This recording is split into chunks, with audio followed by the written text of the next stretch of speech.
Hello guys, welcome back to our YouTube channel BVK reviews. Friends ఎలా ఉన్నారు? బాగున్నారా? బాగుంటారు కూడా, ఎందుకంటే మీరు బాగుంటే నేను బాగుంటాను కాబట్టి. సో ఇప్పుడే రాజు వెయిట్స్ రాంబాయి సినిమాకి అయితే వెళ్ళాను, చూశాను. సినిమా స్టార్టింగ్లో చూస్తున్నంతసేపు కూడా నాకు ఒకటే మంచి ఎంటర్టైన్మెంట్ ఉంది. సినిమా మాత్రం స్టార్టింగ్లో చాలా ఎంటర్టైన్మెంట్ అనిపించింది. నవ్వుకున్నాను. కానీ లాస్ట్కి వచ్చేసరికి ఇలాంటి థాట్ ఎలా వచ్చింది అనేసి అనుకున్నాను. ఇది రియల్గా జరిగిన స్టోరీ, పేపర్లలో కూడా న్యూస్లలో కూడా వచ్చిందనమాట. సో ఇంత స్వచ్ఛమైన ప్రేమ లవ్ స్టోరీ, విలేజ్ బ్యాక్గ్రాఫ్లో లవ్ స్టోరీ, అసలు లాస్ట్ 10 నిమిషాలు అయితే నాకు కళ్ళమ్మ నీళ్ళు ఆగలేదు, వచ్చేసినాయి. అంత బాగుంది సినిమా. సాయిలన్న, నిజంగా నువ్వు ఈ సినిమా తీయడానికి బ్యాక్గ్రౌండ్ ఎంత కష్టపడ్డావో నాకు తెలియదు, కానీ లిటరల్లీ చెప్తున్నాను, ఇప్పుడు గత 10 ఏళ్లలో ఒక విభిన్నమైనటువంటి ట్రూ స్టోరీలు చాలా ఉన్నాయి, కానీ ఇంత విభిన్నమైన స్టోరీ నేను ఇప్పటిదాకా ఎక్కడ చూడలేదన్నమాట. అంత ఎక్స్ట్రాడినరీగా ఉంది సినిమా.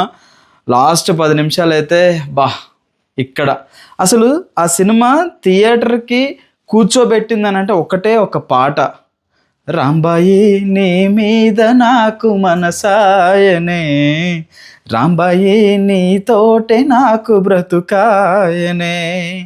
ఈ ఒక్క పాట సినిమాలో ప్రతిదీ ఉంది. ఎమోషనల్, నిజంగా కట్టి పడేశాడు. ఎంత నవ్విచ్చాడో, ఎంత ఏడిపించాడో.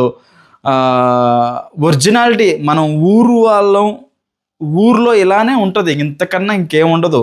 ఇప్పుడు మనం సిటీలలో వచ్చి ఇక్కడ ఏదో కొత్త సినిమాలు, ఆల్రెడీ డైరెక్టర్ గారు అన్నారు స్టేజ్ మీద, నాకు ఊరు ఎమోషన్సే తెలుసు, నేను ఊర్లో వాడిని, నాకు ఊరిదే సినిమాలు తీస్తాను, హెలికాప్టర్లో దిగి ట్రైలర్ల మీద వెళ్ళి టపా ఫైట్లు చేసుకుంటే ఇవి నాకు తెలియదు అని అన్నాడు డైరెక్టర్. నిజంగానే సినిమా ఏకదం, ఒక్కటే ఒక్క మాట, ఇంత ప్యూర్ లవ్ స్టోరీ, ఇంత బెస్ట్ మూవీ నేనైతే ఈ మధ్యకాలంలో చూడలేదు. చాలా అంటే చాలా బాగుంది. అసలు క్లైమాక్స్ నేను రివీల్ చెయ్యాలని ఆశగా ఉందిలే, కానీ లేదు, నేను చెప్పను. థియేటర్కి వెళ్ళి చూడండి, సినిమా మాత్రం నెక్స్ట్ లెవెల్. నిజంగా ఆ సినిమా చూస్తున్నంతసేపు నేను ఊర్లో ఉన్నానేమో అనుకున్నాను. నా చిన్నప్పటి అన్నీ గుర్తుకొస్తున్నాయి, చిన్ననాటి జ్ఞాపకాలన్నీ గుర్తుకొస్తున్నాయి. ఊరు వెళ్ళిపోయాను, మళ్ళీ ఉన్నాను. హీరో ఫ్రెండ్స్ కావచ్చు, హీరో మదర్ అండ్ ఫాదర్ కావచ్చు, హీరోయిన్ మదర్ అండ్ ఫాదర్ కావచ్చు, అసలు వాళ్ళ మధ్యలో ఉన్నటువంటి ఆ కెమిస్ట్రీ కానీ, ఆ బాండింగ్ కానీ, ఆ ఎఫెక్షన్ కానీ, బాబా. ఈ విలన్ గురించి చెప్పాలయ్యా, హీరోయిన్ తండ్రి. ఆయన ఎవరో కాదు, సిద్ధు జొన్నలగడ్డ ఉన్నాడు కదా, మన డీజే టిల్లు వాళ్ళ ఓన్ బ్రదర్ అనమాట. యాక్టింగ్ని నెక్స్ట్ లెవెల్కి ఇలా తీసుకెళ్ళాడు. ప్రతి ఒక్కళ్ళు ఎవరికి వాళ్ళు తగ్గలేదబ్బా. హీరోయిన్ యాక్టింగ్ అద్భుతం, హీరో యాక్టింగ్ అద్భుతం. అసలు న్యాచురల్గా ఈ కళ్ళ ముందు జరుగుతున్నట్టే అనిపించింది అనమాట నాకైతే. సూపర్ ఉంది సినిమా. ఇంకా నేను ఏం మాట్లాడినా కానీ ఇంకా నాకైతే మాటలు రావట్లేదు ఆ సినిమా చూసిన కాడ నుంచి. సో మనోడు సినిమా ఇది, మనం ఖమ్మం ఒక పల్లెటూరు సినిమా, ఒకప్పుడు ఉమ్మడి ఆంధ్రప్రదేశ్లో ఉన్నప్పుడు ఉన్న సినిమా ఇది. ఎక్కడా కూడా మిస్టేకులు రానివ్వకుండా అద్భుతంగా తీశాడు సాయిల్ కాంపాటి. సో బ్రదర్, నిజంగా నీకు మంచి ఫ్యూచర్ ఉంది, మంచి సినిమాటోగ్రఫీ, గొప్ప టాలెంట్ అయితే నీ దగ్గర ఉంది. ఆల్ ద బెస్ట్ బ్రదర్, నీకు ఎంటైర్ టీం అందరికి కూడా ఆల్ ద బెస్ట్. సో నా రివ్యూ అయితే ఒకటే నేను చెప్తున్నానండి, 5 రేటింగ్ పెట్టారంటే 5కి 5 ఇస్తానండి కంపల్సరీగా. వెళ్ళి సినిమాని థియేటర్లో చూడండి. ఆ బీజిఎం అయితే ఇక్కడ నుంచి పోవటం లేదు. రాంబాయి నీ మీద మాకు మనసా, ఓ మై గాడ్, సినిమా అద్భుతంగా ఉంది. థియేటర్లోకి వెళ్ళి చూడండి.